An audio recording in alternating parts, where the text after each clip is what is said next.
قرآن مجید نے جو ہمارے لیے راستہ کھولا ہے توبہ، بڑے سے بڑا گناہ ہو، شرک ہو، 2 مرتبہ سورہ نساء میں فرمایا ان اللہ لا یغفر ان یشرک بہ ویغفر ما دون ذلک لمن یشاء، اللہ اسے ہرگز معاف نہیں کرے گا کہ اس کے ساتھ شرک کیا جائے، ہاں اس سے کم تر گناہ جس کو چاہے گا بخش دے گا، لیکن وہ بھی توبہ کر لو فارغ، آج ترک کر دو فارغ، کوئی اس کے اثرات نہیں ہے۔ زہر کھاؤ گے مرو گے، لامحالہ مرو گے، یہ اس کا فزیکل اثر ہے، اور اب وہ جو ہے آپ اس کا ازالہ نہیں کر سکتے ہو، تو کھا لیا، کھایا گیا۔ گناہ کے بعد یہ نہیں ہے کہ اس کے مورل جو اثرات ہیں بد ہیں ان سے بچنے کی کوئی شکل نہ ہو، یہ انتہائی مایوسی پیدا کرنے والی شے ہے۔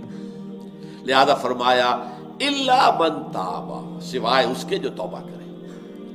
تابا یتوب توبن، آبا یعوب اوبن، یہ بڑے قریب کے الفاظ ہیں۔ آبا یعوب اوبن سے اواب بنا، اوابین، اللہ کی طرف رجوع کرنے والے، بہت رجوع کرنے والے، بہت رجوع کرنے والے۔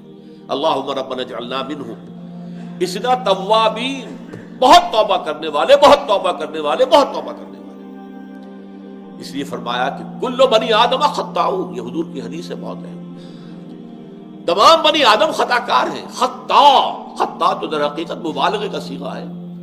کل بنی آدم خطاؤن، ہر انسان جو ہے آدم کی اولاد کا بہت خطا کار ہے۔ وخیر الخطائین التوابون، ان خطاؤن کے اندر بہترین لوگ ہوئے جو توبہ کرتے ہیں۔ اور یہاں تک فرمایا گیا کہ آپ نے ایک گناہ سے توبہ کی، پھر کہیں حالات ایسے ہو گئے کہ آپ اپنے نفس پر قابو نہ رکھ سکے، پھر گناہ صادر ہو گئے، پھر توبہ کرو، کرتے رہو، کرتے رہو۔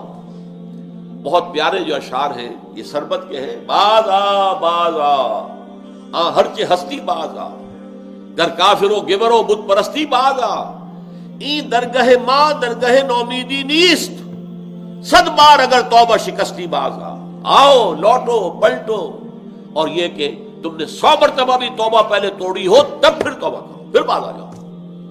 ایک حدیث میں آتا ہے کہ ایک انسان خطا کرتا ہے، غلطی کرتا ہے، توبہ کرتا ہے، پھر توڑ بیٹھتا ہے، پھر غلطی کرتا ہے، خطا کرتا ہے، پھر توبہ کرتا ہے، جب تک وہ توبہ کرتا رہے گا اللہ کی رحمت کا دامن اس کے ہاتھ میں رہے گا۔ بلکہ ایک جگہ تو آتا ہے کہ ایک مرحلہ آتا ہے کہ پھر شیطان تھک جاتا ہے، چھوڑ دیتا ہے اسے کہ یہ تو توبہ کر ہی لے گا، تو فائدہ کیا میں اسے گمراہ کر کے کسی غلط جو ہے کام کے اندر ڈالوں، تو اب یہ وہ بھی تھک جائے گا۔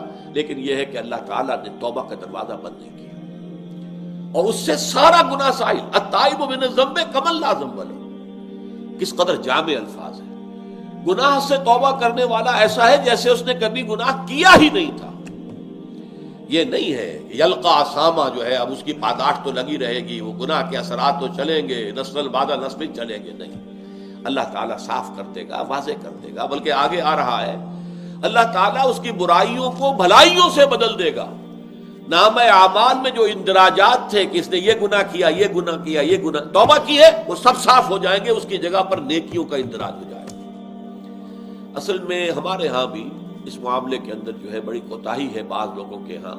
یہ بات پورے طور سے واضح نہیں ہے کہ کتنی عظیم یہ نعمت ہے جو اسلام نے توبہ کی عطا کی۔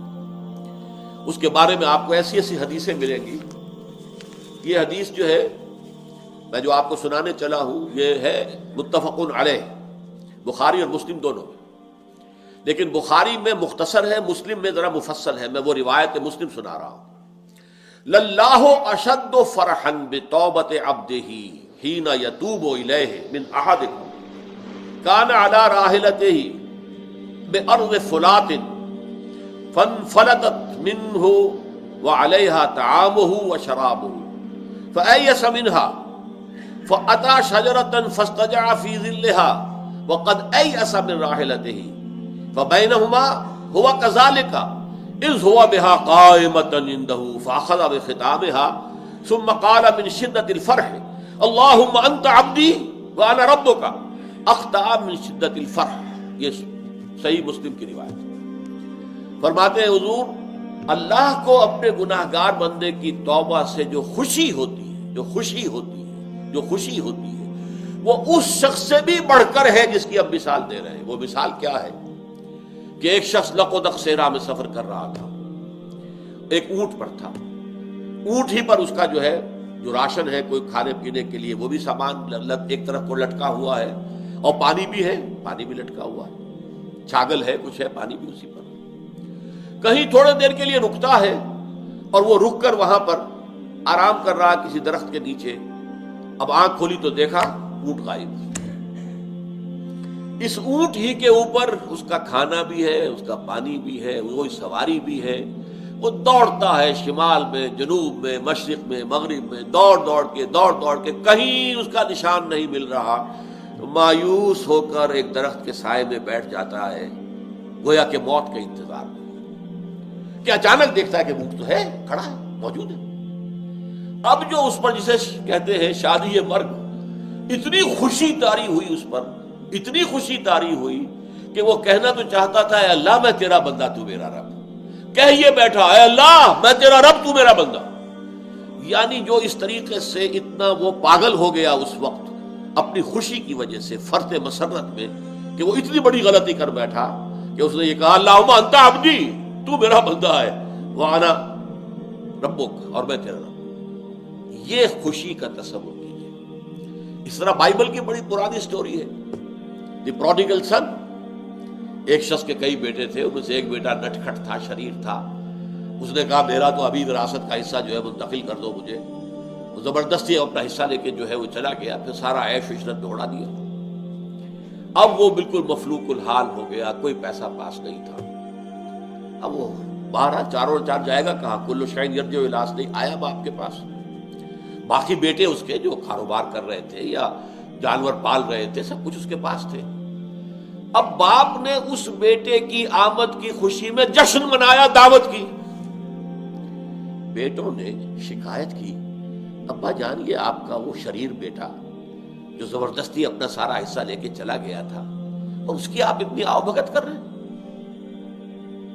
باپ کا جواب کیا تھا؟ بیٹو، اگر تم کسی گلے کو لے کر جا رہے ہو اور اس میں سے ایک بھیڑ گم ہو جائے تو کیا تم پورے گلے کو چھوڑ کر اس بھیڑ کو تلاش کرنے کے لیے نہیں نکلو گے؟ میرے گلے کی ایک یہ بھولی ہوئی بھٹکی ہوئی بھیڑ تھی جو آج مجھے واپس مل گئی، تو میں تو اس کے اوپر مسرت کا جشن منا رہا ہوں۔ تو یہ ہے انسان غلط راستے سے واپس آئے، مڑ جائے۔